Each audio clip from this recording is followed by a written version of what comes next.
नमस्कार दोस्तों, स्वागत है आपका टीडीआई टुडे में। मैं आपके साथ शोएब मकरानी। दोस्तों, जैसा कि आप लोग जानते हैं, उत्तर प्रदेश विधानसभा चुनाव नज़दीक आ रहा है और सियासत भी अपने चरम पर चढ़ती जा रही है और सारी पार्टियां सारी विधानसभा सीटों से अपने अपने प्रत्याशी भी घोषित करने लगी हैं। और जैसा कि हमने आपको बताया था, झांसी से इकलौती प्रत्याशी घोषित हुए थे, हमने आपको मिलवाया था एआई मीम्स के। लेकिन अब भाजपा ने भी अपना प्रत्याशी झांसी से घोषित कर दिया है। भाजपा ने लगातार जो 10 वर्ष से यहाँ से सीट निकाल रहे पंडित रवि शर्मा, उनको पर ही दोबारा भरोसा जताया है, उन पर ही भरोसा किया है कि वो दोबारा यहाँ से हैट्रिक मारकर सीट निकालते हैं या नहीं निकालते हैं, वो देखने वाली बात होगी। लेकिन भाजपा ने उन पर ही भरोसा जताया है। हमने उनसे बात करी, उन्होंने क्या कार्य किए, क्या नहीं किए और क्या उनकी आगे की योजना है, हम आपको दिखाएंगे कि रवि शर्मा जी ने क्या बोला। आइए देखते हैं।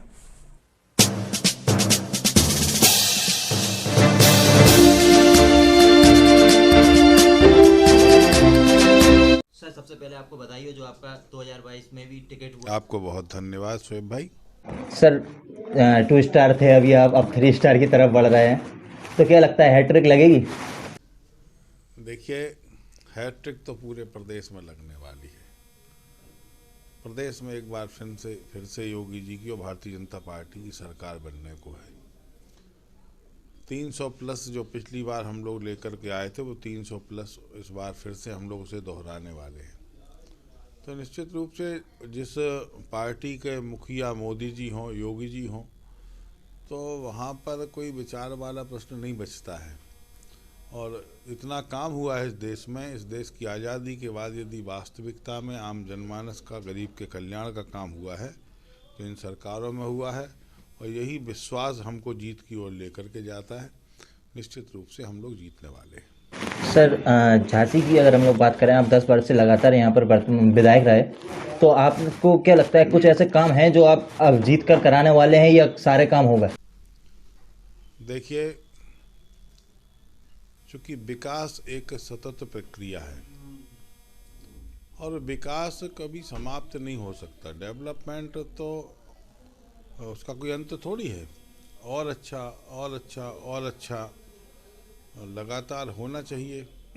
तो इन 10 वर्षों में लेकिन जो बड़ी समस्याएं थी शहर की, उन समस्याओं का निराकरण करने का प्रयास किया था, वो निश्चित रूप से हम उसमें सफल हुए हैं। मूल रूप से बिजली, पानी और सड़क, 3 सामान्य समस्याएं किसी भी विधानसभा की होती हैं।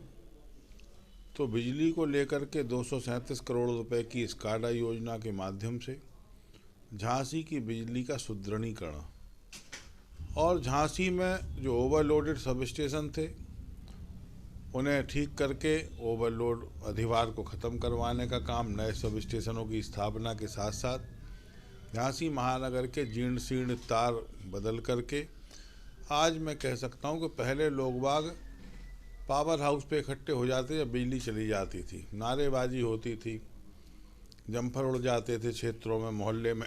लेकिन आज सरकार 24 घंटे बिजली दे रही और 24 के 24 घंटे बिजली लोगों के घर तक इसलिए पहुंच पा रही क्योंकि 237 करोड़ रुपए की स्काडा योजना को मैं स्वीकृत करवा करके लेके आया था। जब हम बात करते हैं पानी की, तो 900 करोड़ रुपए की अमृत योजना के माध्यम से झांसी में आम जनमानस को प्रत्यक्ष में टंकियाँ बनती हुई दिखाई दे रहीं, आम जनमानस को पाइपलाइनें डलती हुई दिखाई दे रहीं। आम जनमानस महसूस करता है कि हमारा एक बड़ा ड्राई एरिया था, गुमनावाला, पिछोर, करगुआ, कोचा भाबर, राजपूत कॉलोनी, जहाँ पर एक एक बाल्टी पानी का संकट था, वहाँ पर आज नलों के द्वारा पानी आने लगा है। यदि हम सड़क की बात करें तो सड़कें जहाँ पर सिंगल थीं वो डबल हो गई, जहाँ डबल थी वो ट्रिपल हो गई और ट्रिपल थी तो वहाँ पर और ज़्यादा चौड़ी हो गई। माने जितना स्कोप सड़कें चौड़ीकरण करने का था वो सब हुआ है। तो बिजली, पानी, सड़क पर यहाँ पर बहुत काम हुआ है झांसी में। तो सर जैसा कि आपने बताया काम हुआ है और लगातार आपने काम किया है, तो अब आगे कोई ऐसा प्लान है झांसी वालों के लिए, कोई ऐसी योजना आपके मन में चल रही हो कि अब आगे कुछ करना है झांसी वालों के लिए, बड़ा कुछ सोच के चल रहा हूँ? देखिए, योजनाओं का और विकास का अंत थोड़ी होता है, लेकिन अभी काम बाकी है पहुज नदी पर करना, कि पहुज नदी का सुंदरीकरण हो जाए। शहर के मध्य से निकलने वाली नदी है, तो अभी उस पर एसटीपी बनना शुरू हो गए, सीवेज ट्रीटमेंट प्लांट 2 पहुज नदी पे बनने शुरू हो गए। अब जब बाहर का गंदा पानी पहुज में नहीं जाएगा तो हमारा जो मन है कि पहुज नदी के सौंदर्य को निखारना, उसे साफ नदी के रूप में दिखाना, तो निश्चित रूप से जब एसटीपी बन जाएंगे तो हम पहुज नदी को एक बार फिर से पुनर्जीवित करके जनता के सामने प्रस्तुत कर पाएंगे। वहीं दूसरी ओर एक बहुत बड़ा डैम है पहुज बांध, जो शहर के बीच में ही आ गया अब तो पहुज बांध पर वाटर स्पोर्ट्स कैसे शुरू हो जाए, इसकी चिंता करना। झांसी में खसारी की रेलवे क्रॉसिंग सेना की एनओसी ना मिलने के कारण से छूटी हुई है, उस रेलवे क्रॉसिंग को बनवाना। झांसी में आउटर रिंग रोड पूरा लगभग कंप्लीट है, सिर्फ भगवंतपुरा से बिजौली तक छूट गया, तो उसको पूरा करवाना। तो ये कुछ ऐसे काम हैं जो बड़े महत्वपूर्ण हैं शहर के लिए। आने वाले समय में निश्चित रूप से उन पर हम लोग काम करेंगे। तो सर, जैसा कि आपने काम बताया जो हो रहा है और होना भी है, चल रहा है, लेकिन अब थोड़ी सी बात विपक्ष की कर लें अगर, तो अब झांसी में भी अगर विपक्ष की बात करें, आज भी कांग्रेस पार्टी है, उन्होंने प्रेस कॉन्फ्रेंस के माध्यम से बताया रोजगार में, प्रदेश के लेवल पर बताया उन्होंने कि जो रोजगार में विभाग हैं वो सारे खाली पड़े हैं, फिर भी भर्ती नहीं हुई है, और पेपर होते हैं लेकिन लीक हो जाते हैं, ऐसे आरोप लगाए गए हैं। तो इस पर आप क्या कहना चाहेंगे? देखिए, चूँकि कांग्रेस को एक अच्छे विपक्ष की भूमिका अदा करनी चाहिए, वो कांग्रेस पार्टी जिसके पास उत्तर प्रदेश में ना तो आधार है ना जनाधार है, तो उनकी बातें भी वैसी ही कर रहे वो। आज इस सरकार ने, जब से योगी जी की सरकार बनी है, बिना किसी विवाद के, बिना किसी कंट्रोवर्सी के परीक्षाएं हुई, बिना कोर्ट जाए लोगों के परिणाम आए हैं, और परिणाम आने के बाद ईमानदारी से पात्र छात्रों की, युवकों की नियुक्ति हुई है। पूरी नियुक्तियों की प्रक्रिया पर कोई भी व्यक्ति 5 वर्षों में उंगली नहीं उठा पाया। तो बात यह है कि इतनी ईमानदारी से चलने वाली सरकार, जहाँ पर नहीं तो पूर्व की सरकारों में तो पीसीएस जैसी परीक्षा पे हम लोग आरोप सुनते थे और लोग कोर्ट गए और जेल गए, लेकिन आज जिस तरीके से प्रदेश की सरकार ने काम किया है, जिस तरीके से उत्तर प्रदेश की सरकार ने, चाहे वो रोजगार का क्षेत्र हो, चाहे युवाओं के कल्याण का हो, चाहे महिला सशक्तिकरण का क्षेत्र हो, हर क्षेत्र में बड़ी गंभीरता के साथ काम किया है, और उसी का सुखद परिणाम है कि उत्तर प्रदेश की जनता फिर से भारतीय जनता पार्टी की सरकार चाहती है। सर, आपको क्या लगता है कि आपके मुकाबले में इस बार झांसी में कौन सी पार्टी रहने वाली है? नहीं, पार्टी तो अभी देखिए नामांकन होने दीजिए, तब तय होगा कौन सी पार्टी रहने वाली है।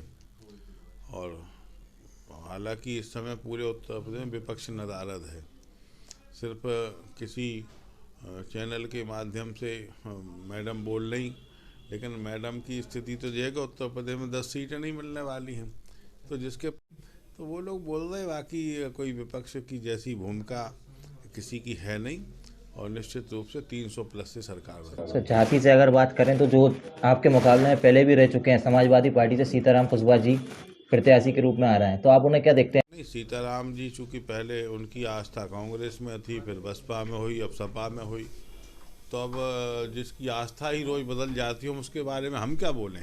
नहीं, तो आपको लगता है कि इन लोग में से जो प्रत्याशी अभी हो गए या जो होने वाले हैं के मुकाबले में रहेंगे, या फिर आप सीधे निकलने वाले हैं बिना? नहीं, अब देखिए, तो जिस तरीके का झांसी विधानसभा का मिजाज है, तो यहाँ पर चूँकि जब प्रत्याशी विपक्ष से जो खड़े होने का मन रखते हैं, या जिन्हें समाजवादी पार्टी ने टिकट दे दिया, उन पर जनता तो भरोसा करें कि हैं कहाँ, ये कौन पार्टी में हैं।